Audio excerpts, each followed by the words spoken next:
Tingnan natin. Hala! Hala, la, la, la!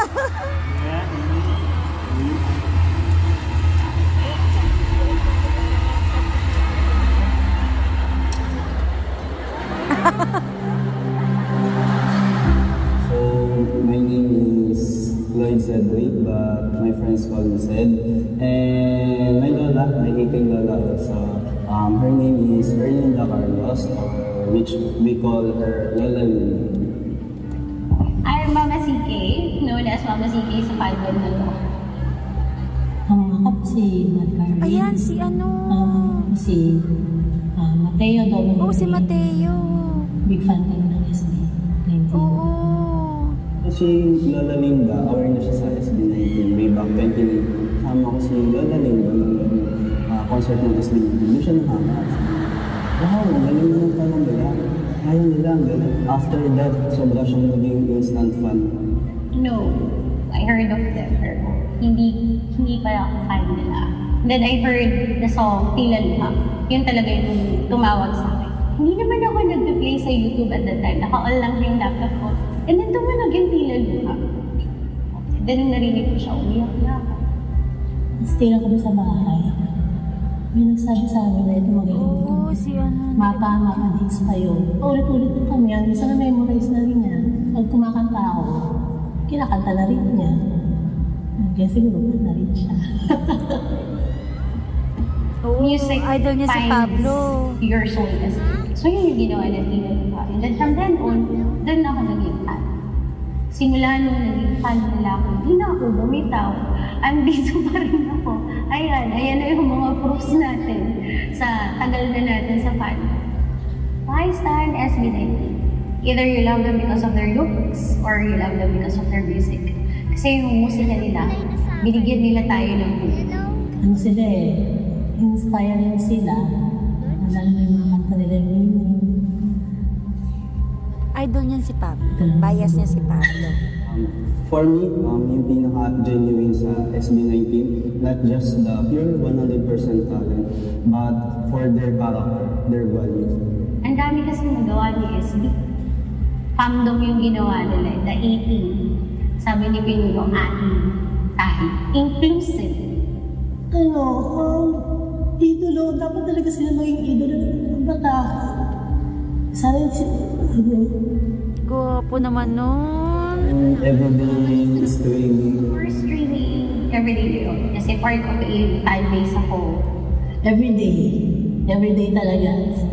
Kahit lumang videos, kahit lumang na yung kanta, ulit-ulit pa rin. Their MVs, mas madalas ko siya nagagawa before matulog. Lalabay.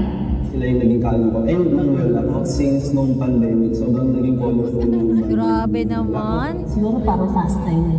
Kung makakabigkas lang siya ng mga salita, pero hanggang lang siya eh. At saka, tatatata. 3 years ago, nung nag-debut sila, sumabog din yung problema ng bahay. Pero ngayong may SB19 na ako, may support system na ako, that's how they changed my life a lot.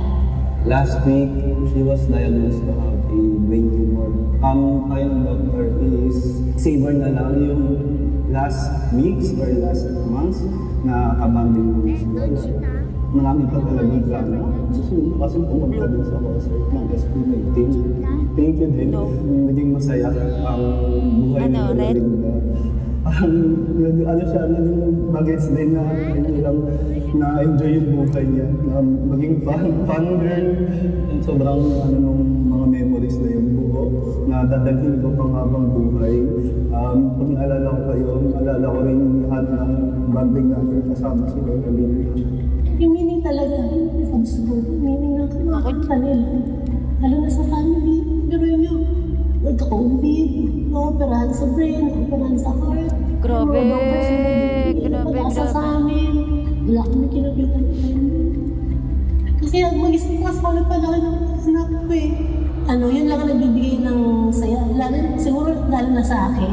Nalulungkot ako pag hindi sila napapanood. Kaya sabi ng mga anak ko, SB na naman pinapanood niya. Message ko sa SB19. SB19, Halima. Sobrang proud kami sa inyo. Isa na doon ako at si Lola Linda. Tsaka yung meaningful ng mga kanta ko patuloy. Oo. Hindi na kami mawala. True. Suportado kayo ng igil, andito kami sa likod ninyo. Kasi kayo rin yung nasa likuran namin. Thank you. Galing. Thank you so much. Sana huwag kayo magbago. Mahal namin. Galing! Grabe naman, nakaka-touch. Oo, nakakaiyak. Yung mga blue na yan is medyo kakaiyak. So, syempre, Grabe talaga to si Stel. Ano ba, Stel? let me give it to you in 5 minutes. Then, you know what, guys? For the past 6 years, we never imagined na makakatouch kami ng tao, like, deeply. Kasi, deep inside, kami rin naman may sugat, kami rin naman may pinagdadaanan. But, Hala, kinukuha iyak. namin yung inspiration sa inyo. Grabe, nakakaiyak tong moment na to. But, Hala, dyan siya! My Parang- God. somehow, yun na rin yung gamot namin sa sarili namin. Kasi, sa totoo lang, ginagawa namin to para sa sarili namin. And kayo yung bonus doon na nakikita namin na Grabe naman, we touch your lives. nakakata. And we get to inspire other people. And masasabi ko na finally na nakakatulong na kami sa family namin. Wow, Dahil din sa inyo. And galing. Grabe naman, Duncan. Bakit? hindi naman namin masasabi na perfect yung group namin, but we have the perfect memories, we have the perfect team, and we have the perfect support system, which is 8. kaming 5 and yung family namin. Hala, first time ka Actually, nakita kanina habang nagpa-perform kami ng Go Up, medyo emotional ako kasi yung Go Up kasi sobrang proud ako sa sarili. Oh, Besh, di ba? Eme lang! Hindi, joke lang. Hindi. Ang hirap naman kasi umiyak eh. Nandito na yung... Nandito si baby. Hala, oo, Besh.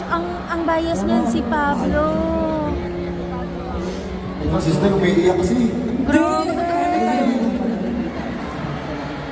Punta natin si baby boy. Grabe, nakakaiyak.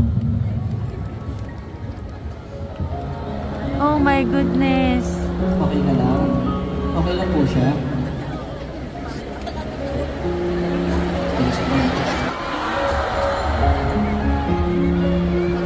Oo, sinundan ko yan si baby.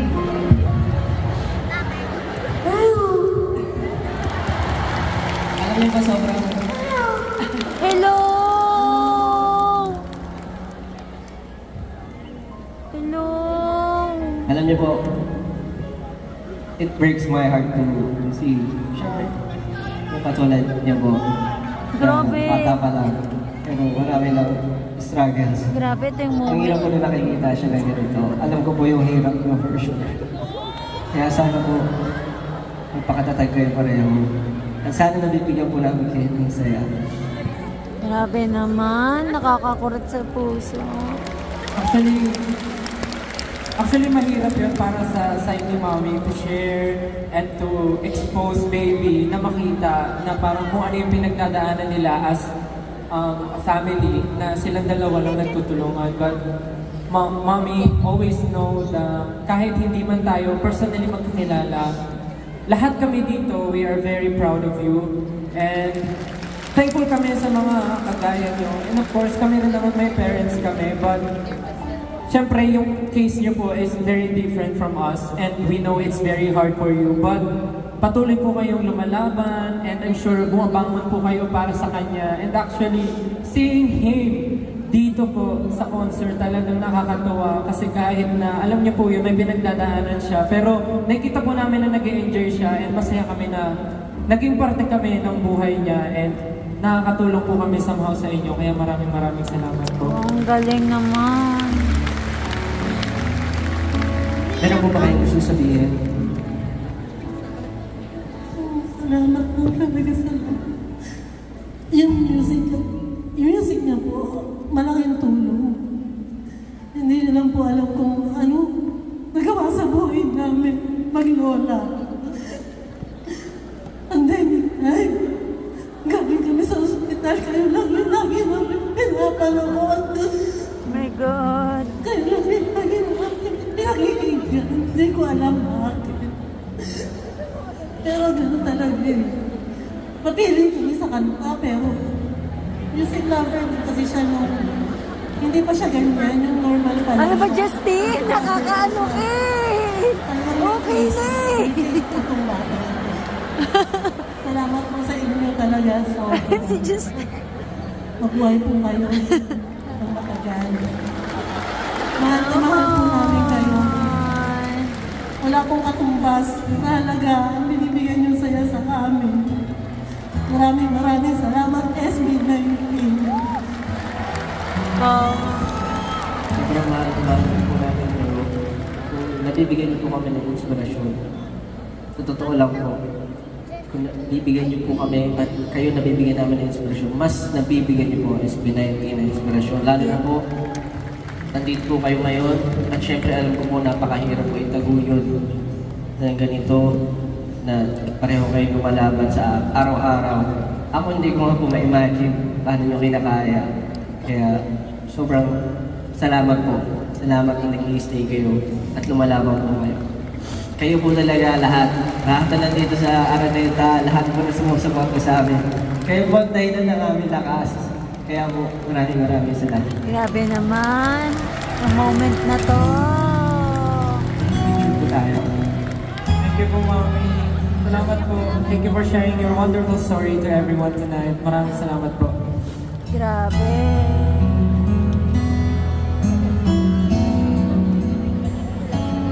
Si Justin talaga, di mo mapaiyak.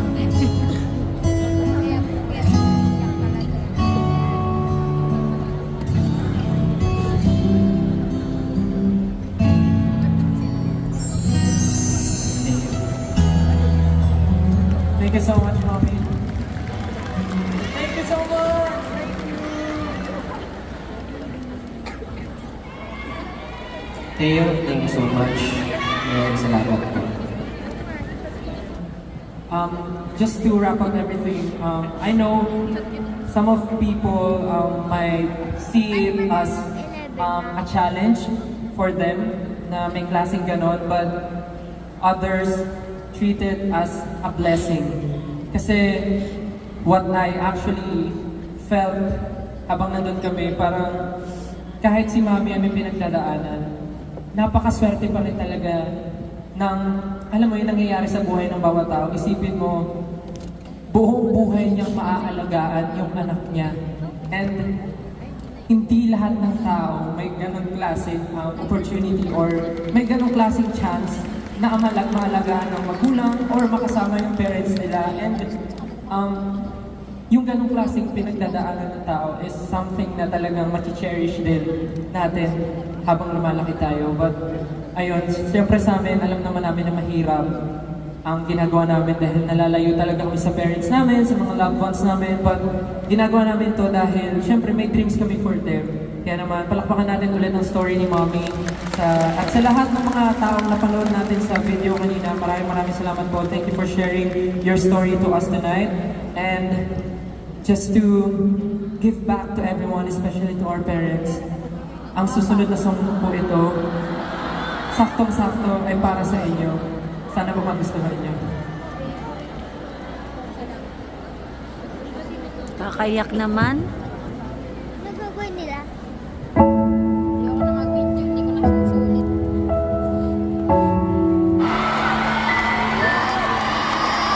Ang galing ni Stella. We love you, SB19. And wonderful, grabe, nakaka-touch reaction. Oo. Ang ganda naman ng performance. So, palakpakan po natin ang SB19. Thank you very much for that heartwarming and very emotional performance. Talagang nag-open up ang SB19 tonight. Now, I know we all do not want this moment to end, but I think it's time for one of your traditions. Na ako personally, isa to sa mga favorite kong ginagawa niyo sa mga concerts niyo, yung wave. Okay lang ba? Gawin natin. No? Ready na? Ready natin yung mga LSB, tsaka of course, yung mga wristbands natin. Okay? SB19,